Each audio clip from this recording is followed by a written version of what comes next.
हाँ जी। सैटरडे को हमने चैप्टर 11 किया था। Move to the chapter 12। International business diplomacy. ठीक है, क्या होता है ये? Communication in negotiation is how negotiator can achieve objective, build relationship and resolve disputes. Most negotiation known that it is the most important total one tool one can have for successful negotiation. Communication become even more important tool. Communication become even more important when negotiation include counterparts that are from different cultures. In cross-culture negotiation with international business parties, ठीक है, वो क्या कह रहे हैं? Communication एक negotiation tool है। ठीक है, नेगोशिएशन करना यानी कि बार्गेनिंग करना। ठीक है, कैसे करना ये भी एक स्किल है कि रिलेशनशिप भी ना खराब हो।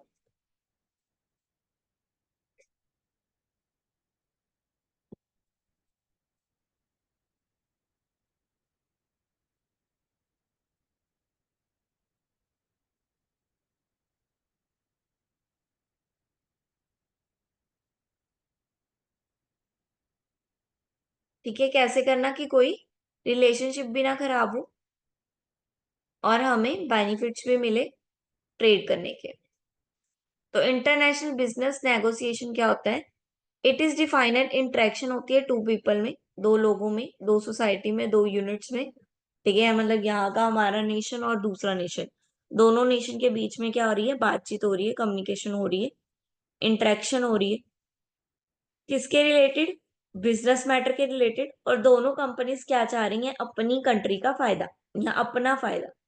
और उस बेस पे वो जो नेगोशिएट कर पाती हैं दूसरी कंपनी के साथ, जितना नेगोशिएट कर पाती हैं उसको बोलेंगे इंटरनेशनल बिजनेस नेगोशिएशन। प्रोसेस क्या है? Pre negotiation phase, then negotiation phase, then post. Pre negotiation में क्या करोगे? आप प्लान बनाओगे, प्लानिंग करोगे, इंपॉर्टेंट इंपॉर्टेंट स्टेप्स लोगे, जो जो आपने इंपॉर्टेंट इंपॉर्टेंट पूछना है, जो तैयार करना है, वो बातें करोगे। ठीक है, देन नेगोशिएशन फेज, उसमें क्या होगा? नेगोशिएट करोगे, सामने वाली पार्टी के साथ बातें करोगे, उसको टैक्ट करोगे, उसको बातों में लगाओगे, उसको चीजें बताओगे कि हमें इसकी ज्यादा नीड है, प्लीज आप इतना कम कर लो। बार्गेनिंग भी करते हो ना, बार्गेनिंग से पहले प्लानिंग करते हो कि 500 का सूट 400 का लगवाना है ना? ये हो गई प्लानिंग। अब 400 का कैसे लगाना है? आप नेगोशिएट करते हो सामने वाले से कि भैया वहां से तो इतने का मिल रहा था, ऐसे वैसे जो भी बातें आप बोलते हो। Then that is negotiation. और प्री नेगोशिएशन, जब आपकी नेगोशिएशन आप जब इवेल्युएट कर दो उसको, जब आप पैसे देके बिल ले लो, बिल ले लिया यानी कि एग्रीमेंट जो हो गया आपका रिटर्न में हो गया, वो हो गया post. Then culture and negotiation. Culture and negotiation क्या है? कल्चर इम्पैक्ट डालता है नेगोशिएशन पे। ठीक है, इंडियन का तो कल्चर ही है नेगोशिएशन।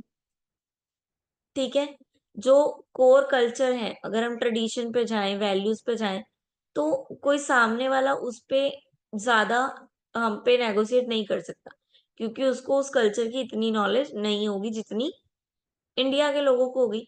इसलिए आप कल्चर के फेम में ना तो उसको बांध सकते हो, ना अपने इधर को बांध सकते हो। ये तो बस एक स्टाइल है कि पर्सन को डिफरेंट कल्चर कैसे दिखाए जाए।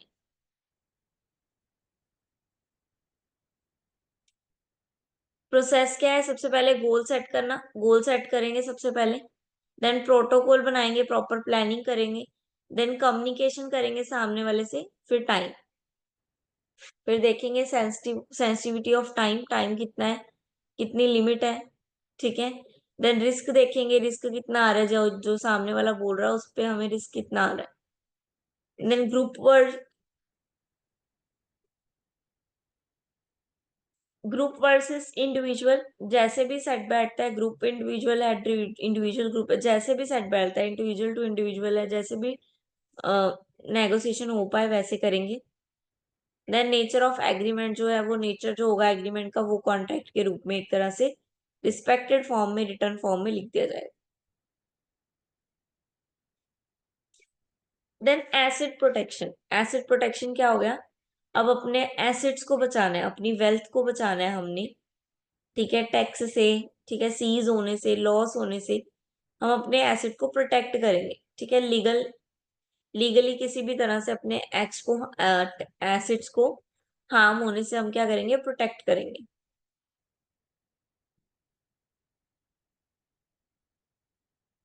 क्या क्या स्ट्रेटेजी है? 3 स्ट्रेटेजी है। सबसे पहले कॉर्पोरेशन, हम वो पैसा क्या है, कॉर्पोरेट में लगा देंगे, ठीक है, लाइबिलिटीज खड़ी कर लेंगे, लोन देना है, ये देना है, वो देना है, शेयर होल्डर के शेयर्स पे वो देना है, रिटर्न देना है, एक्सेट्रा एक्सेट्रा। जनरल पार्टनरशिप, 2 जनों के बीच में पार्टनरशिप हो जाएगी कि चलो हमने क्या है, फिर कंपनी में पैसा लगा दिया, फिर टैक्स और लीगल से थोड़ा बच जाओगे। देन ट्रस्ट, ट्रस्ट में दे दिया, LICs में दे दिया, ठीक है, किसी ट्रस्ट को पैसा दे दिया, तो भी आपको क्या हो जाएगा, वो सारा टैक्स से सेफ हो जाएंगी अमाउंट।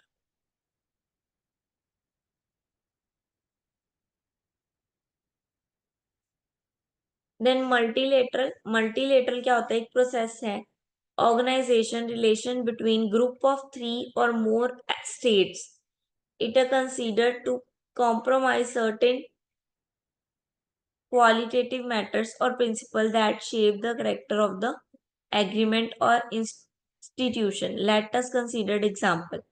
ठीक है, क्या बोल रहे हैं, अब 3 स्टेट के बीच में क्या हो रहा है, एक प्रोसेस हो रहा है, एक रिलेशनशिप बैठ रही है, थोड़ा सा नेगोशिएट कर रहे हैं सब लोग, और उस नेगोशिएशन में क्वालिटी के साथ थोड़ा सा कॉम्प्रोमाइज किया जा रहा है।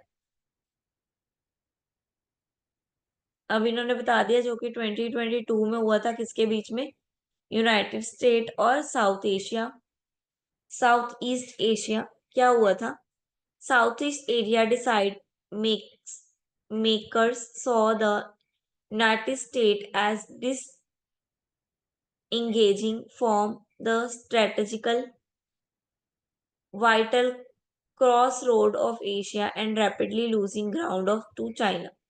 The COVID-19 pandemic would likely reinform again gain in China relative influence. South Asia leading their focus above all the priorities of economy recovery and look at China to drive growth. While South Asia government worried quietly about China's growth, so most worried even more about US-China strategy reveals still. इतना बड़ा example हो ही नहीं, हो लिख तो नहीं पाओगे आप। इन शॉर्ट मल्टीलेटरल में यही है कि 2 स्टेट, इसमें उन्होंने ये बोला है, इसमें उन्होंने ये बोला है कि कोविड-19 चल रहा था और यूएस जो था वो चाइना के थ्रू हमें जो था डील कर रहा था, तो हमें क्या है, वो खतरा होने का चांस ज्यादा हो जाता है, वरीड था लोग। अब फिर जो स्टेट के मतलब एशिया के लोग थे वो क्या थे, वरीड हो रहे थे।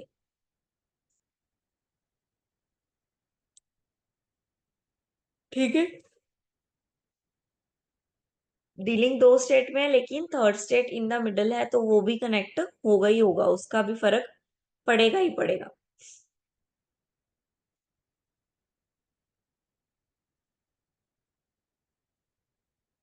हाँ जी, चैप्टर क्लियर, मतलब क्लियर है, एग्जाम्पल आप अपनी तरफ से ढूंढ के भी कर सकते हो। अब नेट पे जाओ, उनको बोलो ब्रीफ एग्जाम्पल, सिंपल एग्जाम्पल, वो आपको देंगे, इजी इजी फॉर्म में देंगे, ठीक है, यहाँ पे बहुत बड़े बड़े दिए हुए हैं, तो आप ब्रीफ का एग्जाम्पल भी ले सकते हो वहां से।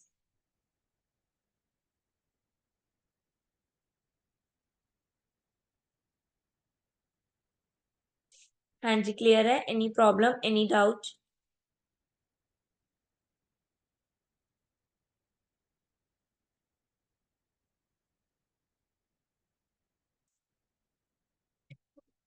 आपका होमवर्क है, कल आप मल्टीलेटरल के एग्जाम्पल लेके आओगे, पर कल पहले मैंने आपके मनी लेटरल के एग्जाम्पल सुनने हैं आपसे, देन हम आगे पढ़ेंगे।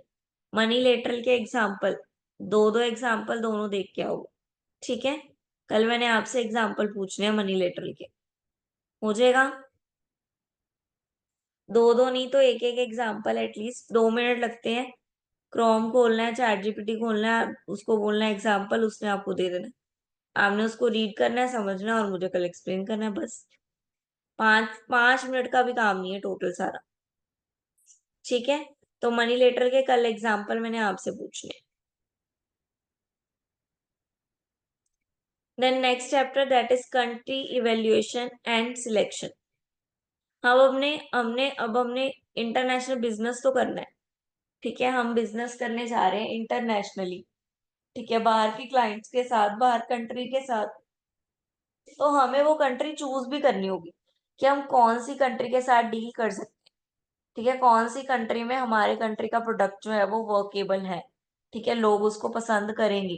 और कौन सी कंट्री हमारे साथ काम करने के लिए रेडी है। ठीक है, आपको पता है वॉर की सिचुएशन रहती है, हर कंट्री की दोस्त नहीं है। नहीं है ना, सबके दोस्त नहीं है ना।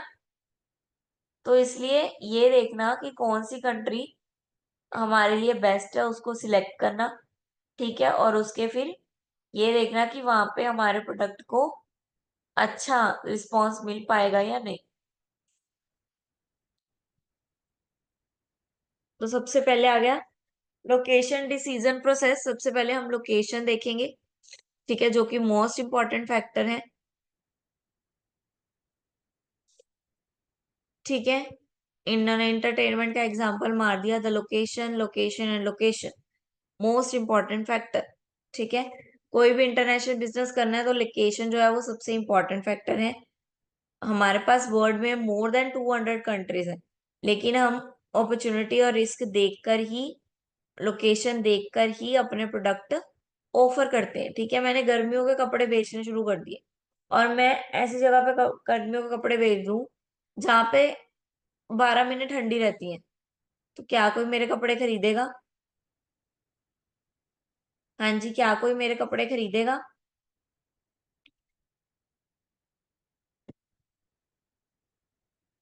जहां 12 महीने ठंड रहती है वहां मैंने अपने गर्मियों के कपड़े बेचे, गर्मियों के कपड़े बेचने की सोची, तो क्या कोई मेरे कपड़े खरीदेगा? No ma'am, no. क्यों? क्योंकि वहां पे ठंडी रहती है, तो उन्हें गर्मियों के उनको सर्दियों के कपड़े से क्या लेना देना, उनको गर्मियों के कपड़े से क्या लेना देना। तो इसलिए हमें लोकेशन देख के जहाँ पे हमारे प्रोडक्ट सेट बैठे वहां पे ही डीलिंग करती है।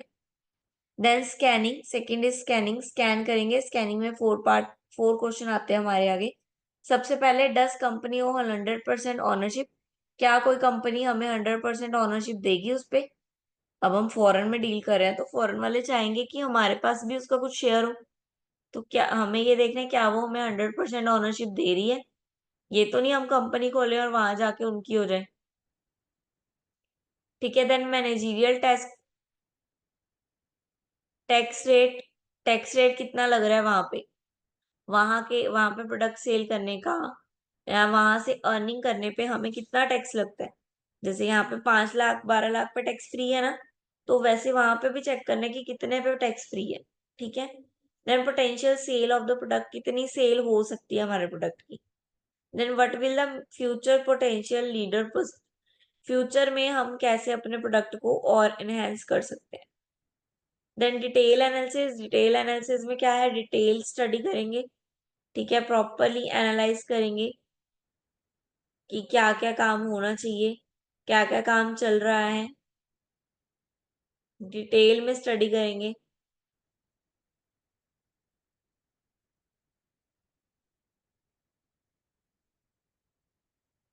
Then opportunity, risk and variable. Then opportunity तो आती रहती है, रिस्क भी आता ही रहता है, रिस्क तो इन्वॉल्व होगा ही होगा। सेल एक्सपेंशन, फिर सेल कैसे बढ़ानी है।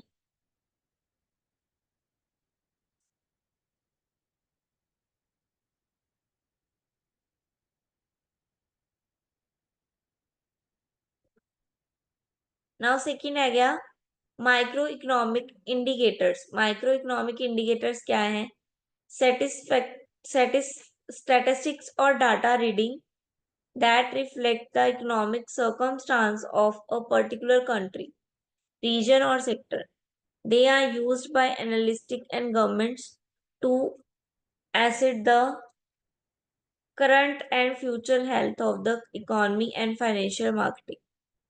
ठीक है, मैक्रो क्या है?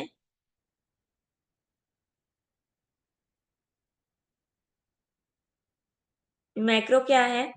इकोनॉमिक जो सर्कमस्टांस है उनका रिफ्लेक्ट क्या पड़ रहा है, ठीक है, और कंट्री के ऊपर, रीजन के ऊपर, एक सेक्टर के ऊपर उसका क्या इफेक्ट पड़ रहा है। ठीक है, हमने चेक करना है, गवर्नमेंट लेवल पे चेक होता है, ठीक है, एनालाइज करती है, गवर्नमेंट भी एनालाइज करती है। अब टैक्स निकलता है तो टैक्स में गवर्नमेंट पूरा एनालाइज करती है ना कि आपने पैसे कहाँ कहाँ लगाए, क्या क्या किया। ठीक है, तो इसी तरह यहाँ पे भी एनालाइज किया जाएगा प्रॉपरली एसेट्स को, कि आपने कहाँ एसेट यूज किए। देन ये दो तरह की होती है, लीडिंग और लैगिंग। लीडिंग क्या है? मेजरेबल, जो मेजर की जा सकती है, जिनको प्रिडिक्ट किया जा सकता है कि आने वाले टाइम में कितनी हो सकती है। ठीक है, एक डाटा बना के, एक सीरीज बना के, फॉर्मूला लगा के हम इसको प्रिडिक्ट कर सकते हैं। लैगिंग जिसको हम प्रिडिक्ट नहीं कर सकते, ठीक है, जो अनवांटेड है या अन मिस हैपनिंग है, जो कभी भी हो सकती है, एक तरह अनकंडीशनल।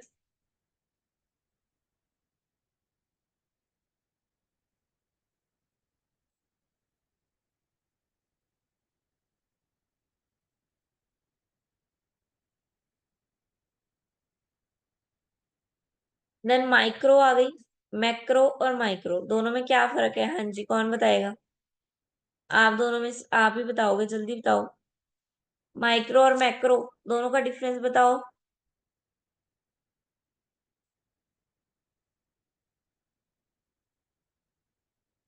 कौन बड़ा है, मैक्रो बड़ा है कि माइक्रो बड़ा है?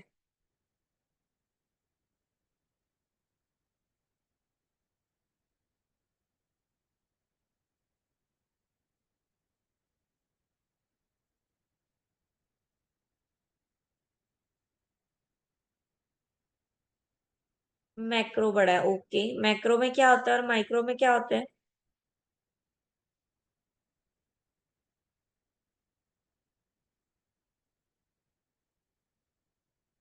Macro for micro for individual, very good.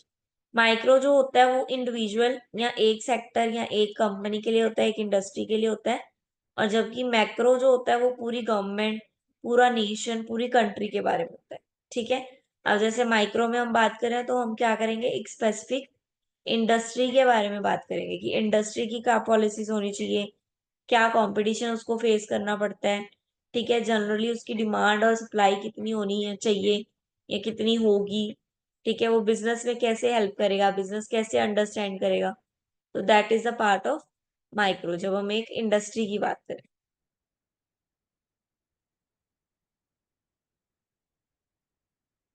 Tools आ गए कुछ कंपनी को, कंट्री को इवेल्युएट करने के और सिलेक्ट करने के। Opportunity, risk and variable. इसमें क्या करोगे आप, अपॉर्चुनिटी और रिस्क देखोगे। ठीक है, हाई अपॉर्चुनिटी, हाई रिस्क। ठीक है, और अगर आपको नॉर्मल प्रॉफिट चाहिए, नॉर्मली अपॉर्चुनिटीज पे फिर आप लाई कर सकते हो। Opportunity as just equal to profit. Then total trend and analogue, analogue method. Total trend यानी कि अब हम, sorry, trade analysis and analogue. Trade analysis और एनालॉग क्या हो गया? ट्रेड को एनालिसिस करना कि कैसे ट्रेड हो रहा है, कैसे काम हो रहा है, कितनी देर बाद पैसे आ रहे हैं, कितनी देर बाद पैसे दे रहा है, कितनी देर पैसे रिकवर हो रहे हैं, कितना स्टॉक लग रहा है इसमें, कितना हमें खुद इन्वेस्टमेंट करनी पड़ेगी। वो सारा एनालॉग करना, सारा आइडेंटिफाई करना। Then product, country, matrix, strategy. Product country आ गई, इसमें क्या करोगे, दो कंट्रीज आपस में डील करेंगे।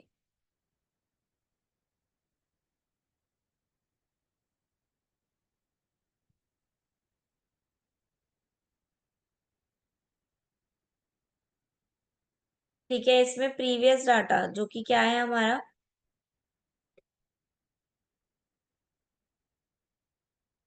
statistics are analyzed to identify the major marketing and major product। ठीक है, हम स्ट्रेटजी लगा के प्रॉपर प्लान करके देखेंगे कि क्या, कौन सा फैक्टर, कौन सा प्रोडक्ट, कौन सी मार्केट हमें स्टेबल है। देन कंट्री अट्रैक्टिवनेस, कौन सी कंट्री ज्यादा अट्रैक्ट करती है। ठीक है, कभी कभी कंट्रीज अट्रैक्ट करती हैं जहाँ पे हमें ठीक है, गवर्नमेंट जो है, किसी कंट्री की गवर्नमेंट बोलती है कि आप आओ हमारे यहाँ पे, पैसा लगाओ, बिजनेस लगाओ। ठीक है, बस इससे क्या होगा, कंट्री को क्या फायदा होगा?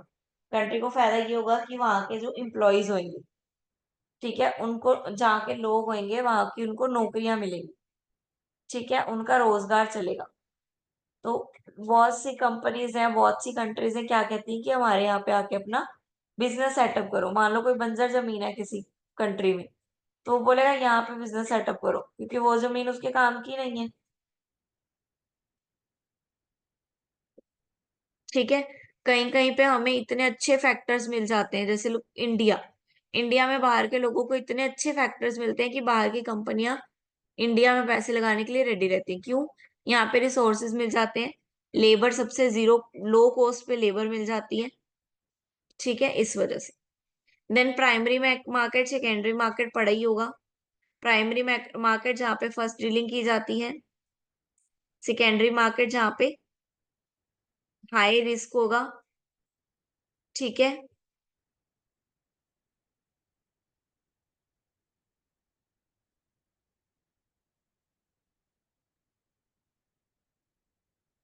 टेरिटरी, प्राइमरी मार्केट जिसमें प्राइमरी मार्केट वो भी होती है जहाँ पे गुड्स बनाए जाते हैं। सेकेंडरी जहाँ पे सिर्फ सर्विसेज दी जाती है। सॉरी, मैंने गलत बोल दिया, अभी देखते हैं।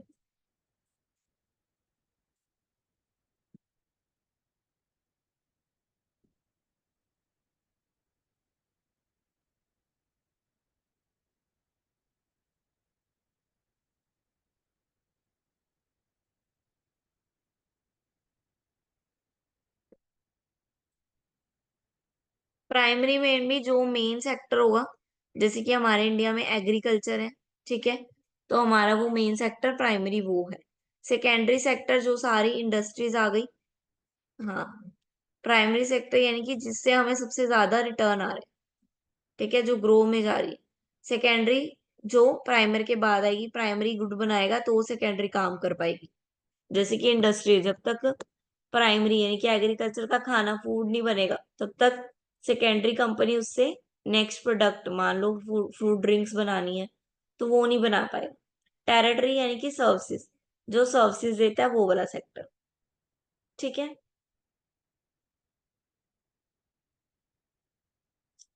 Chapter 13 complete. यहाँ से क्वेश्चन देख लो एक बार, किसी पे डाउट है तो पूछ सकते हो, ये देख लो एक बार। ठीक है, आपको जो वो दिया हुआ है नोट्स, उसमें वैसे ज्यादा क्लैरिटी में दिए होंगे इसके आंसर्स, तो नोट से रीड कर लेना। कल हमारा चैप्टर 14 है, कल हम चैप्टर 14 करेंगे। Anybody have any doubt? कुछ पूछना है, आप पूछ सकते हो।